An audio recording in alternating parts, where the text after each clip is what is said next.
Então, nós falamos de pessoas que só querem a recompensa, falamos daqueles que querem exibir a recompensa. Então, vá lá para Mateus 6.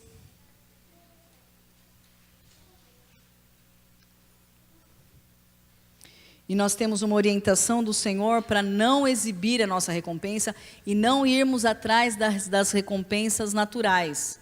Né? Eu já contei uma vez aqui que isso mexeu demais comigo. Aliás, foi por causa disso que eu comecei a estudar a respeito de recompensa.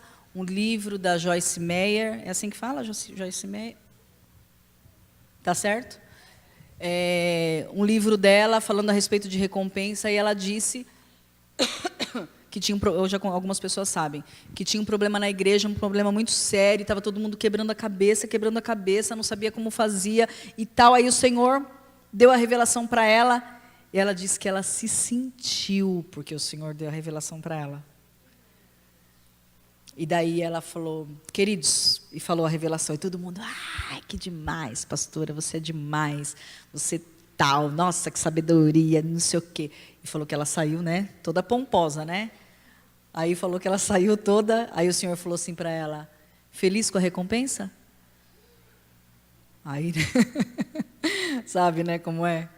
Aí ela disse que ela ficou, o Senhor falou assim, é bom que você esteja satisfeita, porque é só essa que você vai ter.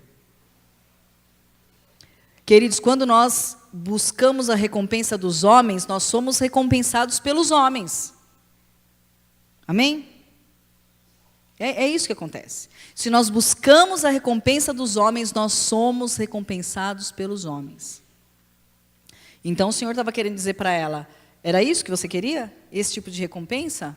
Ok, você fica com a recompensa deles, porque a que eu tinha para você, essa você não tem mais. Valei-me, né, queridos? Eu, hein?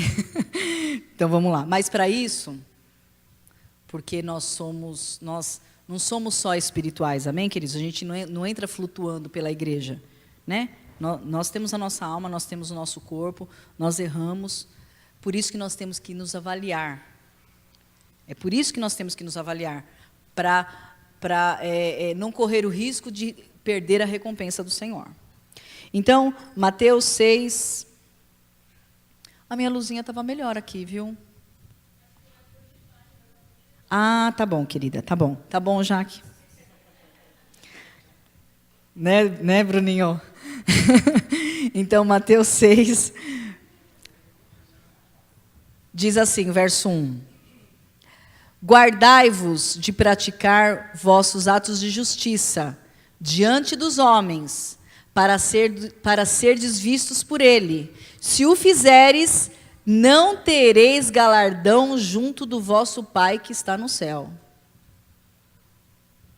Portanto, quando deres esmola, não faças tocar trombeta diante de ti, como os hipócritas nas sinagogas e nas ruas, para serem glorificados pelos homens. Em verdade vos digo que já receberam o seu galardão.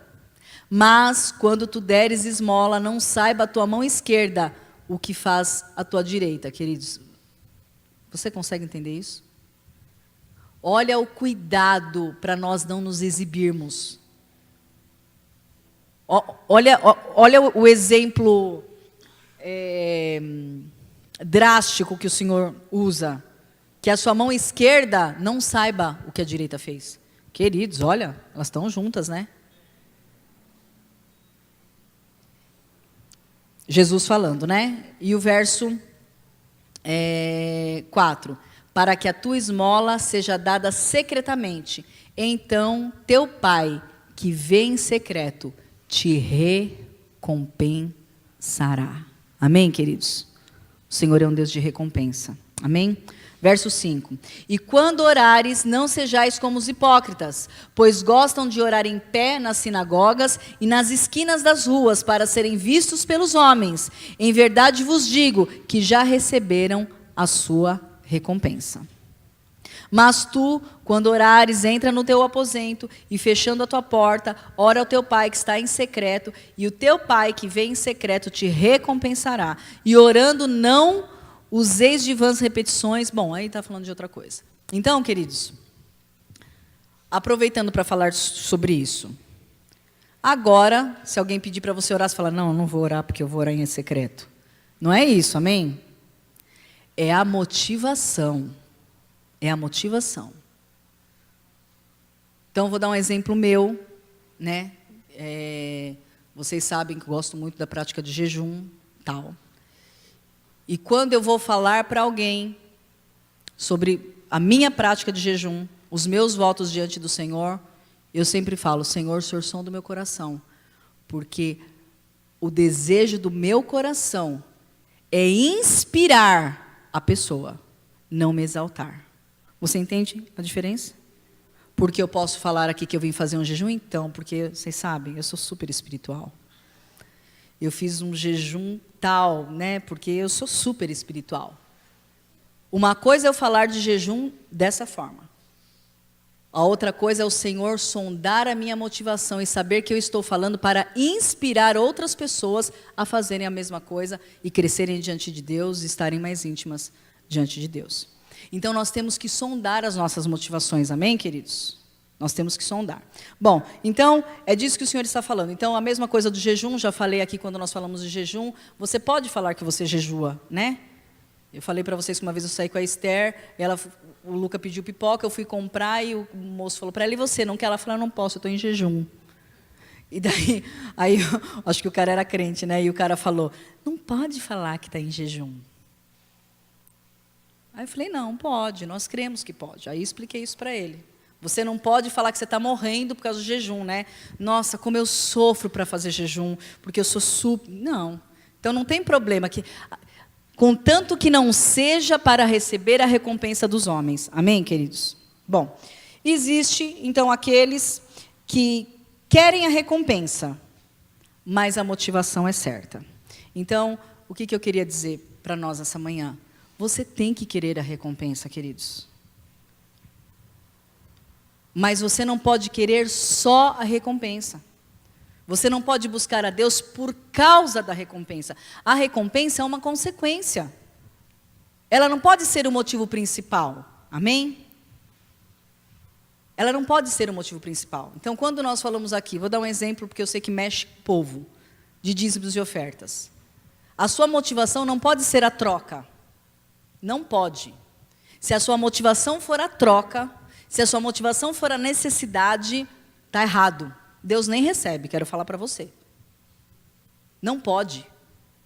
A motivação não pode ser essa. Não pode ser, não, eu vou dizimar porque a palavra do Senhor diz que é para fazer prova de ti. Então eu vou dizimar. Queridos, não pode ser essa. Mas se a motivação for certa, se você entender a sua aliança, o seu compromisso, a sua adoração, e você esperar que as janelas de Deus se abram sobre a sua vida, você está certo. Porque a palavra diz isso, não é você que está pedindo. A palavra está dizendo isso. Você entende, queridos? Então é a motivação. Então nós temos que querer a recompensa? Temos. O Senhor fala de recompensa. Aliás, Ele fala de recompensa como um atrativo.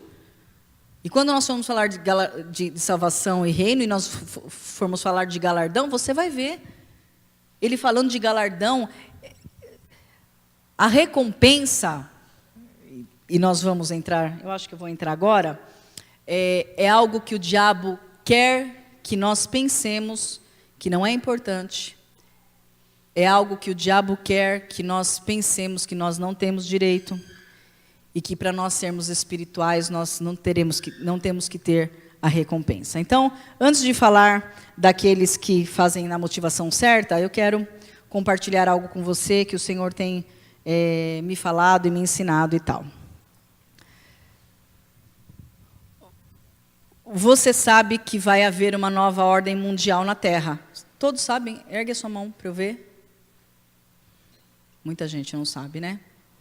Vai ter uma nova ordem mundial, que vai ser o período do anticristo na Terra, enfim, né? Só que para esse tempo chegar, existe toda uma preparação. E é uma preparação, queridos, que ela não é assim do dia para a noite. A preparação é aos poucos, porque Satanás não tem pressa. Amém? Ele é milenar. Quem tem os dias contados somos nós. Ele é milenar. Então, eu quero que você, que o Senhor me dê graça para eu conseguir explicar isso, mas existem algumas coisas que são implantadas nas nossas leis, que são implantadas na nossa cultura, que é para ter consequências naturais e consequências espirituais. Então, eu vou dar um exemplo para você.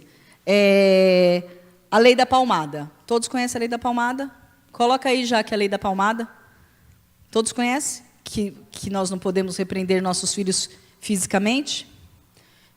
Eu não estou falando de espancamento, amém, queridos? Você está me entendendo, né? Que o povo gosta de, né? Eu não estou falando disso. Olha só. Entra em vigor a lei que proíbe castigo físico contra as crianças e adolescentes. Lei palmada prevê tratamento psiquiátrico para os pais, viu? Para os pais que agridem filhos. Presidente vetou multa a profissional que deixe de comunicar maus tratos. Entrou em vigor, aí fala, a lei que proíbe os pais de aplicar castigo físico ou tratamento cruel ou degradante para educar os filhos. Só até aqui para a gente ganhar tempo. Ninguém está falando de espancamento, né? Nada disso. Mas a correção impõe limite nas pessoas. Amém, queridos? A correção impõe limites. Então, quando você proíbe a correção, que fica com esse fundo bonito, né? Você vê? Está falando a lei da palmada, mas embaixo do texto está aos maus tratos e tratamento cruel. É claro, né? Que maus tratos e tratamento cruel você não faz nem com filho, nem com ninguém, nem com animal. Não é verdade? Ninguém está falando disso. Mas uma lei que te barra de você corrigir seu filho, de você falar para o seu filho, você está errado. E quando você está errado, você tem consequências pelo seu erro. Quando você impede quando você é impedido de agir assim, o seu filho começa a crescer com a compreensão que não tem limites para ele. Ninguém pode me corrigir. Eu posso fazer o que eu quiser. Ninguém pode me corrigir.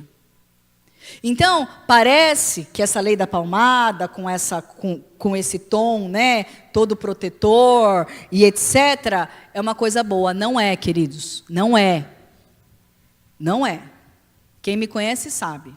Né? Às vezes a gente vê uma mãe assim um pouco mais brava, eu entro meio de leve assim e tal. Né? Eu acho que um tapa no filho é a última consequência, né? E eu costumo dizer por que é a última consequência, porque depois disso você vai fazer o quê? Você vai matar? Né? Então o seu filho tem que entender que a palmada que ele levou é a última consequência. Agora, se você é um pai que toda hora dá palmada, a hora que ele fizer uma coisa mais grave, você vai fazer o quê? Você vai matar? Você vai jogar na parede? Né? Então é a última consequência, mas existe essa consequência. Essa consequência existe. Então, tem a lei da palmada que vai gerando nas crianças um entendimento. Eu não devo ser corrigido. Eu não preciso ser corrigido. Eu posso fazer o que for, mas eu não vou ser corrigido. Aí tem uma outra, Lindomar deve saber bem disso, os outros pedagogos, a Nicásio também deve saber, mas diz assim, é sobre o sistema de aprovação automático. Sistema de aprovação progressiva nas escolas, que é diferente da aprovação automática, mas não vamos entrar nisso porque não é o caso. Então, é mais ou menos isso. Mesmo o aluno não sendo tão bom, ele passa de ano. Né? E aí tem toda uma explicação atrás disso e tal. Se você, depois que você quiser saber, você me procura que eu te explico. Queridos, o que é que isso gera? Espiritualmente na cabeça vou falar da cabeça da criança. A Rose se matou de estudar. E eu não. Mas ela passa e eu também passo. Existe diferença? Existe recompensa? Eu posso fazer do jeito que eu quero. Porque onde a Rose vai chegar, que não é uma verdade, né? Mas depois que estragou, querido, está estragado. Amém? Quando a criança crescer, ela vai ver que faz muita diferença. A vida vai ensinar que faz muita diferença, mas aí já está estragado. Como dizia o meu gerente, numa batida de carro, nem interessa mais quem estava na preferencial, os dois carros já bateram. Você consegue entender o que eu estou querendo dizer? Então, esse ensinamento que você fazendo ou não fazendo, mesmo que tenha um fundo, queridos, mesmo que tenha esse fundo, é uma preparação para dizer que eu não preciso fazer tanto, eu não preciso me esforçar tanto, porque eu vou chegar no mesmo lugar que o outro chegou. Sem ser isso eu descobri há pouco tempo, a Cássia que me disse, que você sabe que agora nós estamos no ensino construtivista, que eu nem vou fazer minhas observações, né, porque o caso não é esse, mas é assim, os professores são instruídos que é feito um desenho, e a criança vai pintar. Você não pode falar para a criança que está pintando, se ela pintar fora da risca, que ela pintou fora da risca. Aí quando ela me falou isso, eu falei, gente, mas que baderna é essa? Quer dizer, a criança, queridos, escute o que eu estou falando para você. Isso é tudo uma preparação. A criança não tem limite, você entende? Quando você está pintando um desenho e tem aquela risca do desenho, o desenho em si, o seu limite é aquele. Você entende? O seu limite é aquele. Mas se você pode passar do limite, você passa do limite em tudo. Isso é uma preparação para a cabeça das crianças, para a cabeça dos jovens. E eu vou falar o porquê, mas ainda estamos falando da parte natural. Coloca a geração neném aí. Vocês conhecem a geração neném? Mostra aí. Estado de São Paulo. 2012, hein? Já estamos 6 anos na frente já. Um em cada 5 brasileiros entre 18 e 25 anos não trabalha nem estuda. É chamada geração neném. Dimensionada em estudo da Universidade Estadual do Rio de Janeiro, esses jovens são vítimas de um desalento estrutural, como analisou Fernando, professor de tal. Ou seja, são pessoas que desistiram de procurar trabalho, porque não têm quase nenhuma qualificação, e tampouco querem voltar a estudar, porque não se sentem atraídos pela escola. Sabe por quê? Porque não tem recompensa. Queridos, nós somos movidos por recompensa. Se nós não formos movidos por recompensa, gente, para que é que eu vou me esforçar tanto? Se no final das contas eu e a Rose é a mesma coisa. A Rose e eu, né? Porque a Rose era estudiosa na história, né? Que eu estava contando. Para que eu vou me esforçar tanto? Isso é naturalmente, queridos. Isso é naturalmente. Sabe, eles ficam com essas leis. Bom, eles ficam com essas leis. E a nossa geração, os nossos filhos, os nossos não, né? Graças a Deus. Mas a maioria dos jovens, eles vão entrando nisso. Está dando errado, está todo mundo vendo que está dando errado, está todo mundo vendo que não está funcionando, mas eles continuam fazendo. Por quê, queridos? Então, esse é o natural, né? Pessoas que estão despreparadas, pessoas que não se esforçaram. Para que estudar? Vou estudar? Vou jogar videogame. Dá na mesma. Se eu fizer ou não fazer, ou se eu fizer ou não fizer, eu vou passar do mesmo jeito. Então, essa é a consequência natural, mas tem uma consequência espiritual. E eu quero que você preste atenção, porque isso o Senhor falou para mim. Queridos, os jovens, as crianças e os jovens, eles são criados numa sociedade onde não pode receber correção, onde eles não precisam ter esforço nenhum, porque eles passam, onde não tem limites, onde não tem nada disso. Eles são criados soltos, né? Como animais soltos. São criados soltos. Quando você for falar de um Deus que castiga, ele vai querer? Quando você for falar de um Deus que corrige, ele vai querer? Quando você for falar que ele tem que se esforçar e ter bom ânimo, ele vai querer? Quando você falar para ele que se ele não agir dessa forma, ele é condenado ao inferno, ele vai acreditar? Vai nada. Ele não tem limite. Ele não tem. É por isso que Satanás investe tanto nas crianças, queridos, porque é a próxima geração. Você entende isso? É a próxima geração. Então, quando eles crescem sem limites, como que você vai pregar para um adolescente que ele precisa de limite? Se nem para pintar ele precisava de limite, queridos. Como que você vai falar para um adolescente que ele não pode se relacionar sexualmente com alguém enquanto ele é solteiro? Como que você vai falar isso? Se ele foi criado que nem os pais dele, que colocaram no mundo, que sustentaram, que cuidaram todos os dias, ele tem a obrigação de obedecer. Quem dirá a Deus que ele nunca viu, nem sabe se existe? Isso é uma preparação para a nova ordem mundial. Então, e querem trazer isso para dentro da igreja. Quando se fala de recompensa, e se fala que não existe recompensa, e que não existe diferença, e que a graça pode tudo, vocês estão entendendo? Quando se fala isso, queridos, é essa filosofia maldita dentro da casa do Senhor. Ensinando isso para o povo de Deus. Nós ouvimos uma pregação, sei lá de quem, porque eu ouço tanta pregação. Acho que foi aqui, né? Foi aqui. Foi aqui, no último JNP, que disse que Satanás, que eles vêm buscar os nossos adolescentes. Quem ouviu? Queridos, demais. Satanás não quer o lixo que ele produziu. Ele quer os nossos. Porque os nossos são bem criados. Porque os nossos têm limites. Porque os nossos são preparados. Isso são os cantores, né? Muitos cantores cristãos que nasceram no púlpito da igreja, quando está prontinho, Satanás vem e fala, vem cá que eu vou dar um pouquinho mais de dinheiro para você. Vou dar um pouquinho mais de fama e você vai poder tirar um pouquinho mais a roupa. Né? Porque eu nunca vi como a mulherada gosta de tirar a roupa, né, gente? Gente, bom, nem vou entrar nisso. Mas você consegue entender isso? Então nós precisamos estar atentos. Então você não pode abrir mão da recompensa. Você não pode achar que não existe diferença. Queridos, existe. Existe. Você vê, nós falamos aqui da aprovação progressiva. Nós falamos, gente, que absurdo. Não é? A gente não pensa isso? A gente fala, gente, mas que absurdo isso. Né?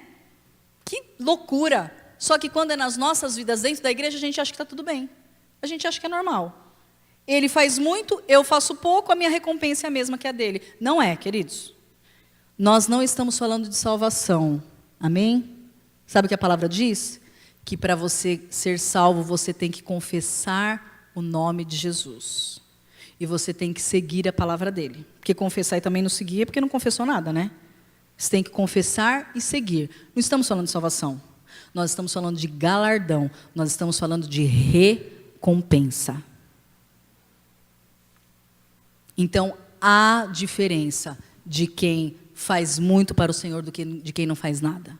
Há recompensa.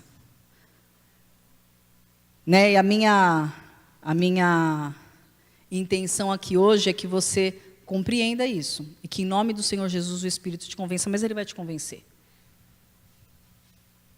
Então não entra nessa, queridos. Né, você sabe, é que eu gosto de dar uns exemplos, mas eu tenho medo que você pense que eu esteja fazendo isso de caso pensado. Eu não estou, tá? Estou no púlpito do Senhor, diante de Jesus, não é essa a minha motivação. Mas eu preciso te ensinar com as coisas práticas. Né? Então, você vê, nós temos as casas de milagres. Estava conversando com a Roseli ontem. E a gente estava falando, né?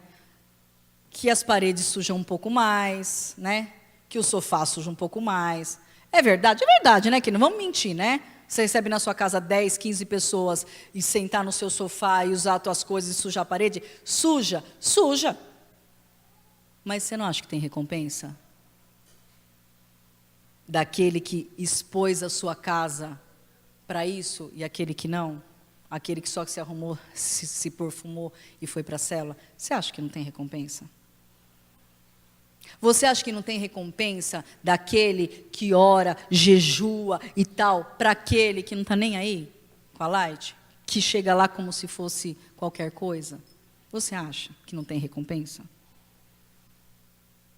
Você acha que existe uma igreja, né? Olha a igreja do tamanho que está a nossa igreja, glória a Deus por isso. Tantas coisas, né? Tantas coisas que têm que ser feitas na igreja. Queridos, são muitas coisas, né? Talvez você não saiba, mas ontem ficou um pessoal aqui desde as 8h30 da manhã com o pastor. Que horas que saiu, Bruno? 10 ou 9?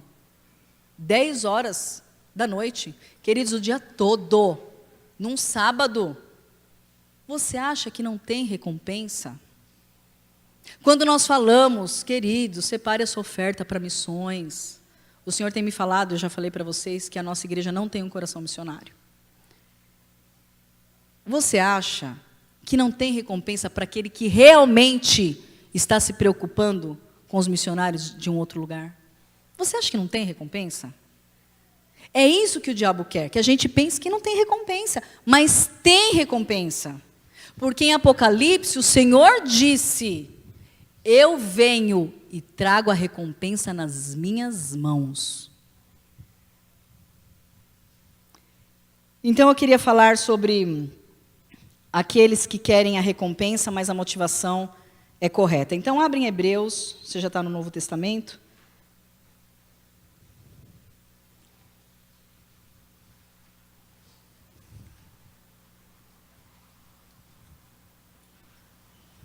Hebreus, capítulo 11.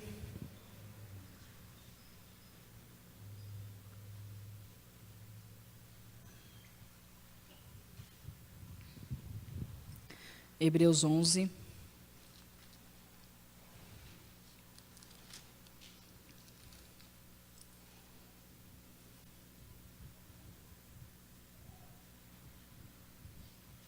(24). Olha só. Pela fé, Moisés, sendo já homem, recusou ser chamado de filho. Moisés, sendo já homem, recusou ser chamado filho da filha de Faraó, escolhendo antes ser maltratado com o povo de Deus do que por algum tempo ter gozo do pecado. Teve por maiores riquezas o opróbrio de Cristo. Olha que demais, queridos. Eu quero chamar a atenção só para uma coisa. Na época de Moisés, Jesus estava vivo? Não, né? Mas o opróbrio de quem? O opróbrio de Cristo. Isso é para uma outra pregação, vai. Teve por maiores riquezas o opróbrio de Cristo do que os tesouros do Egito, porque tinha em vista a recompensa. Ele estava de olho na recompensa, queridos. Ele estava de olho na recompensa. Só que ele estava só de olho na recompensa? Não. A motivação principal dele era a recompensa? Não, não era. Você se lembra quando quando Deus Pai estava estressado com o povo que estava no deserto, e o Senhor falou: quer saber, Moisés, leve esse povo, eu vou liberar anjos para ir com vocês. Quer dizer, o que eles precisavam espiritualmente, eles iam ter. Anjos guiando, para vocês entrarem na terra. O que Moisés disse? Senhor, se o Senhor não for conosco, não nos faça sair desse lugar. Aqui está dizendo que ele queria recompensa? Está, mas a motivação dele era o Senhor. Mas ele queria recompensa? Claro que queria, não é burro? Não vai querer recompensa? Ele estava de olho na recompensa da forma correta, com a motivação correta. Abra em 1 Samuel 17. Deixa eu ver meu horário.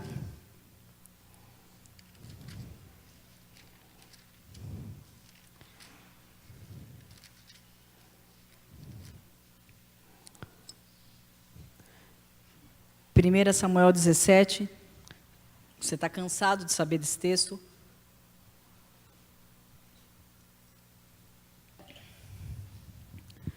Verso 25. Só vou ler esses três versos para a gente ganhar tempo, tá, queridos? Então, verso 25. Então, Davi e Golias, a história de Davi e Golias, 1 Samuel 17 vai falar de Davi e Golias, que você já sabe.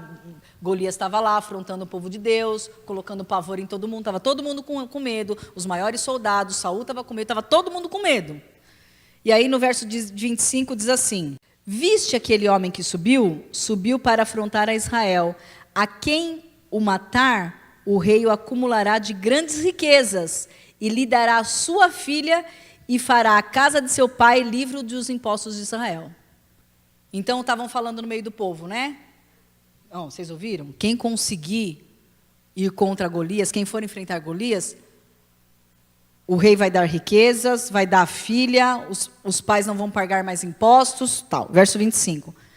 Verso 26. Perguntou Davi aos homens que estavam perto dele: que farão aos homens que mataram aquele filisteu? Queridos, ele queria saber da recompensa.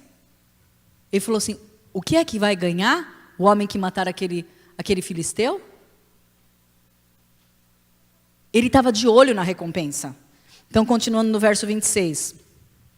E tirar, que farão ao homem que matar a este filisteu, e tirar a afronta de sobre Israel? Aí olha a motivação certa. Quem é este incircunciso filisteu para afrontar o exército do Deus vivo? 27. O povo lhe repetiu aquelas palavras dizendo: assim se fará o homem que o matar. Ele se interessou pela recompensa? Ele se interessou. Mas a motivação dele era defender o povo de Israel. Era defender o povo do Deus vivo. Então, queridos, o que eu quero dizer para você nessa manhã: não se deixe levar por essas filosofias que estão sendo implantadas no nosso mundo natural e até mesmo dentro do reino de Deus. Isso é uma preparação para a nova ordem mundial. O pastor falou uma coisa para mim, ai meu Deus, a gente estava na piscina, olha, a gente não tem uma folga, né? Porque a gente fica... E a gente estava conversando e vocês sabem que vai haver uma moeda só, amém? Vocês sabem, a gente vai falar sobre isso ainda, tá? Vai haver uma moeda só, uma moeda mundial.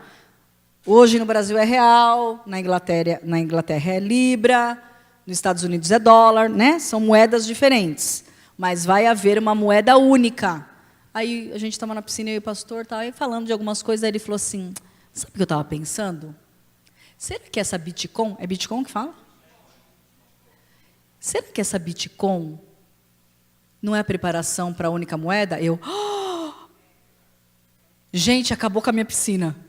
Falei, gente, como está perto. Você percebe como que funciona, queridos? É muito de leve, é muito sutil. E eu falei, gente, a moeda mundial. Olha, estou toda arrepiada. Falei, meu Deus. Aí ele fez aquela cara, deu umas braçadas na piscina, eu fiquei parada no meio da piscina, pensando na Bitcoin. Fiquei parada, falei, gente, a moeda mundial. Não se deixe levar. O véu que havia sobre nós não existe mais, queridos. Nós não precisamos ser levados pelo que o mundo ensina.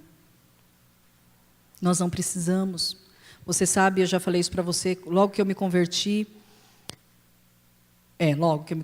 Durante anos, eu orei ao Senhor todos os dias que eu queria revelação de quem Ele era, que eu já disse para você, né? Quando nós temos revelação de quem Ele é, a gente vive diferente.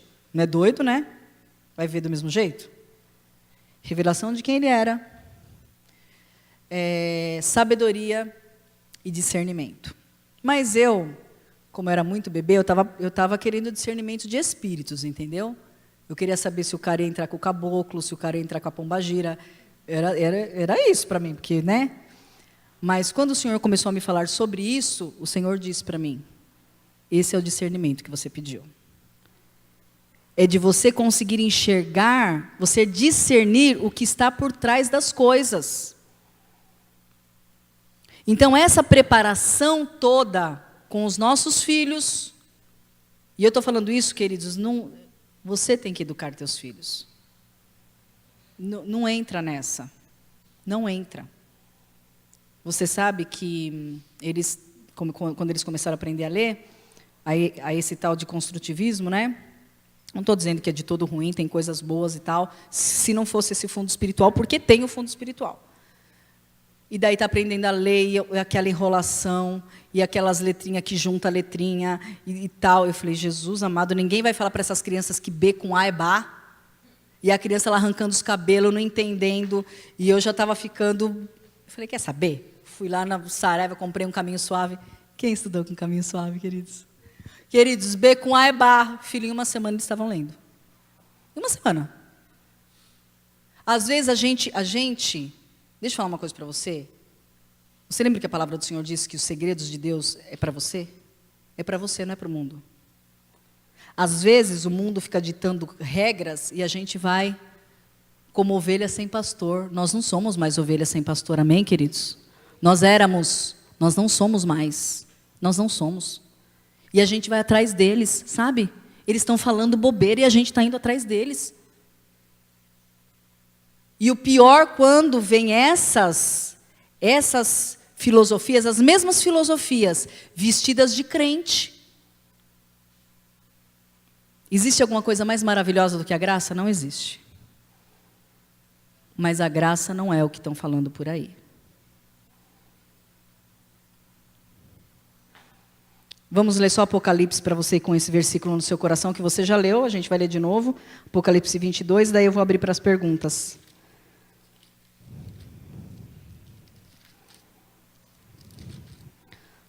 Apocalipse 22.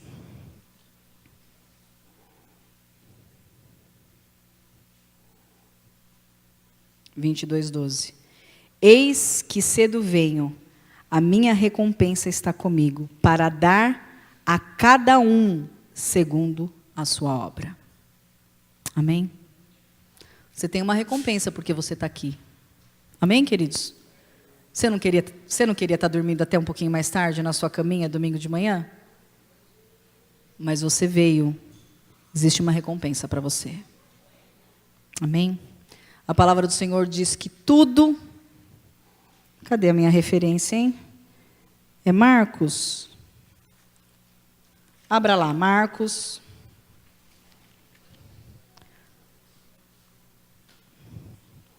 Eu tenho vários versículos aqui falando de recompensa em cada área das nossas vidas, mas a minha intenção era ensinar o princípio, amém? Depois, se você quiser, eu posso mandar para você os versículos. Marcos 10.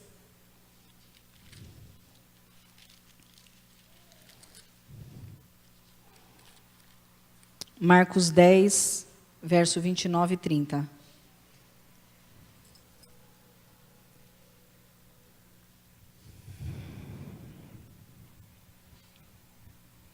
Respondeu Jesus: em verdade vos digo que ninguém há, queridos, Jesus falando, tá bom?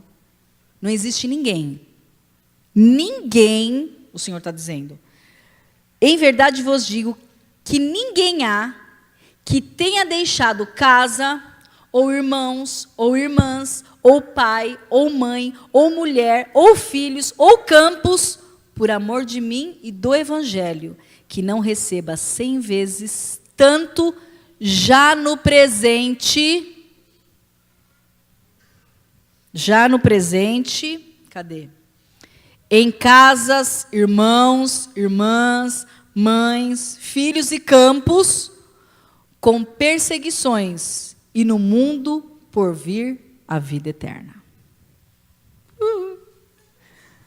Recompensa, queridos.